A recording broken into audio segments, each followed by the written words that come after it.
I'm Jeffrey Bondad, a mathematics teacher with over 9 years of experience in both private and public schools.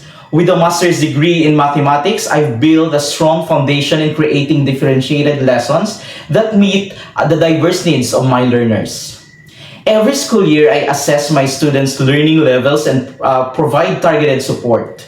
Through my Project Basics program, I reduce non-numerate learners from 37.6% or 94 out of 250 learners to 1.6% or 4 out of 250 in just 1 year. Proof that consistent remediation and close monitoring truly change learning outcomes.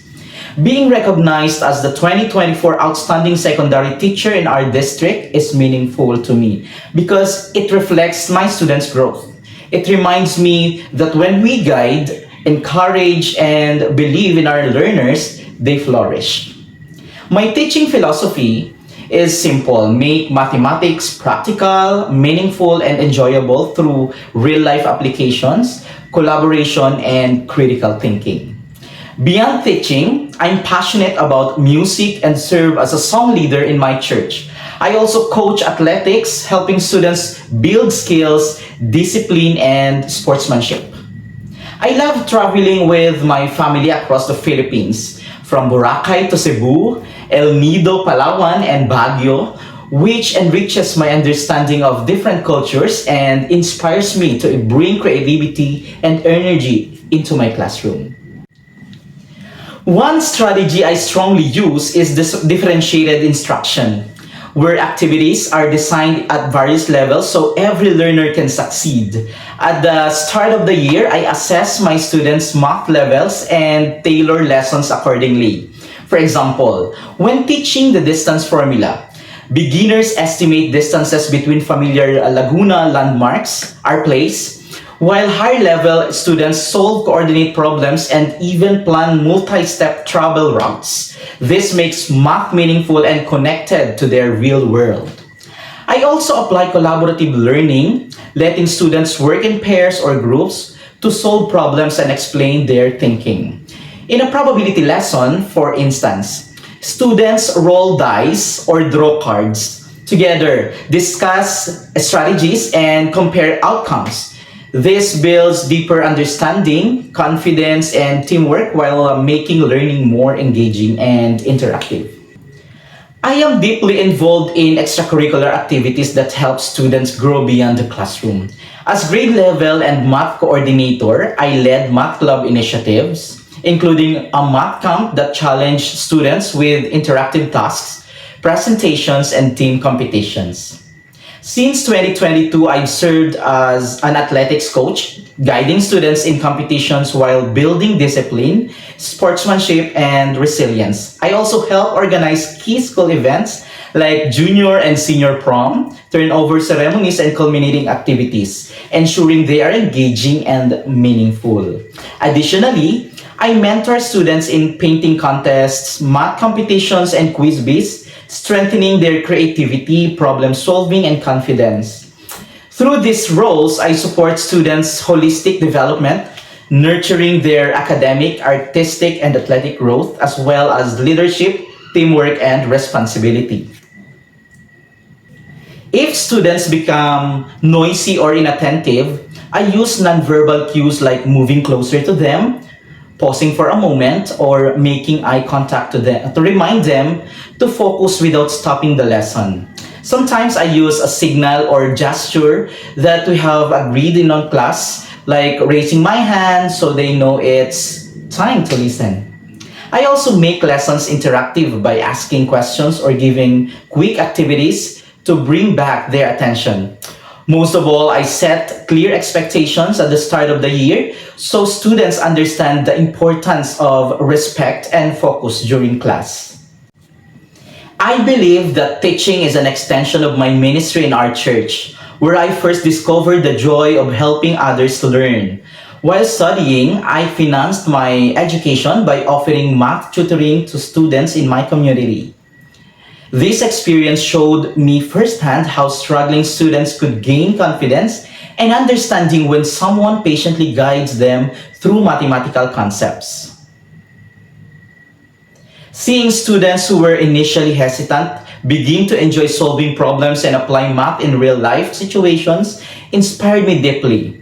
It was through this experience that I realized my calling to become a math teacher so I could help more learners overcome their fear of the subject, develop problem solving skills, and appreciate the value of mathematics in their daily lives.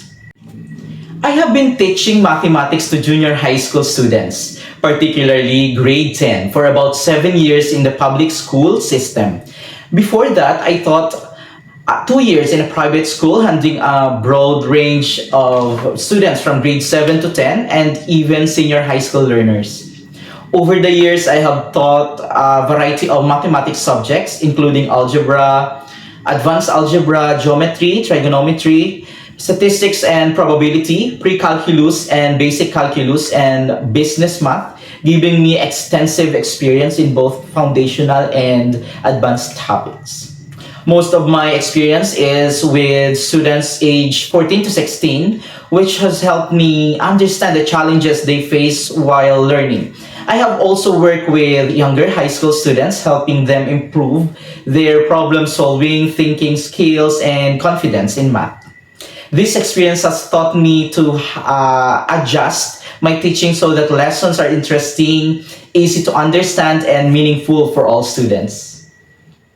When I prepare my lessons, I start by focusing on what my students need to learn and achieve. I carefully review the learning and objectives and align everything with the curriculum standards to ensure that each lesson is meaningful. I also consider the different learning levels in my classroom so I can design activities that challenge advanced learners while supporting those who need extra guidance. My lesson plans are detailed and structured to guide learning effectively. They include clear objectives, the materials needed, motivating activity to capture students' interest, a well-paced discussion of the lesson, guided practice, independent task, and an assessment to check understanding. I also plan strategies to make lessons engaging and interactive, such as using real-life examples, group work, or hands-on activities. Finally, I always include time for reflection or a short review, which allows me to ensure students truly understand the lesson and to adjust my teaching for the next session.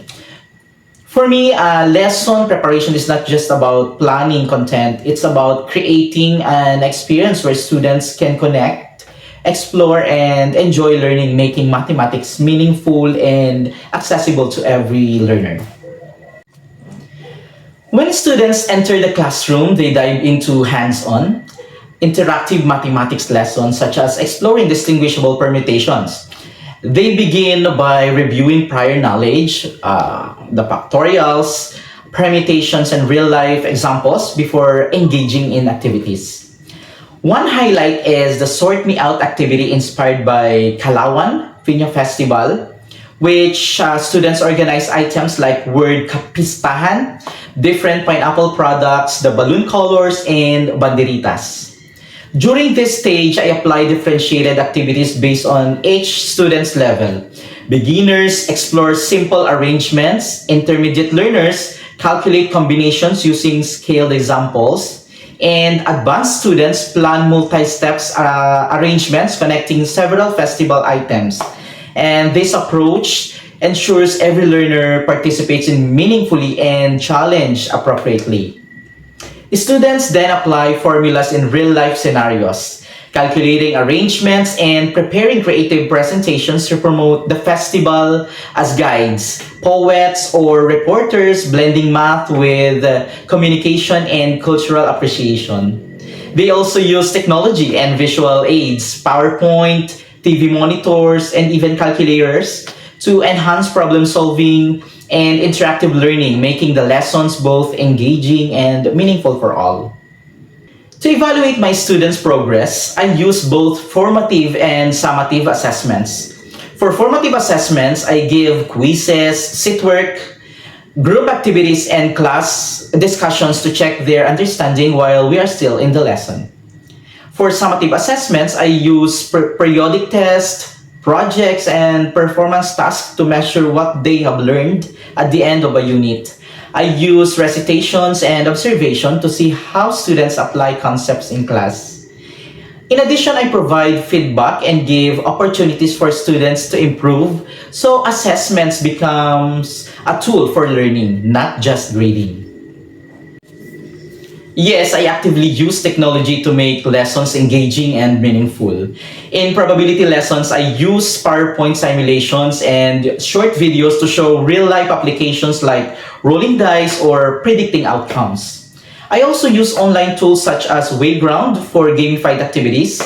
I also use Kahoot for quick thinking quizzes and Canva for visual projects. I have experience using a smart board where I can write solutions, show visuals, and let students solve problems directly on the board. It makes the lessons more interactive because students enjoy participating and seeing their work projected. Technology helps me connect lessons to real-life situations and reach different types of learners. One of my biggest challenges as a teacher was managing large classes of 50 to 60 students, where giving individual attentions and keeping everyone engaged felt overwhelming. To solve this, I use small group activities, step-by-step instruction, visual aids, and real-life examples to make learning manageable. I also incorporated peer reviews, group exercises, and select one-on-one check-ins to monitor understanding effectively. Over time, students became more engaged, collaborative, and confident, improving both learning outcomes and classroom dynamics. This experience strengthened my ability to adapt, organize, and teach creatively, ensuring every student succeeds even in large classes.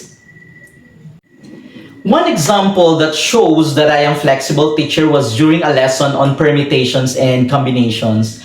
I originally prepared a straightforward discussion, expecting my students to grasp the concepts quickly. However, as the lesson progressed, I noticed that many of them were finding it difficult to differentiate when to use permutation or combination and how to apply the formulas correctly.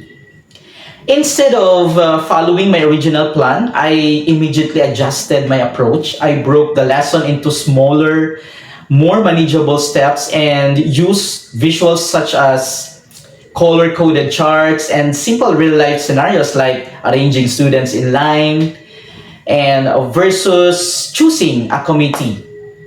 I also provided hands-on group activities where learners work together to solve festival-themed problems, which help them support each other and clarify misunderstandings. By being flexible and modifying my teaching method on the spot, students became more engaged, participated actively, and gained a clearer understanding of topic.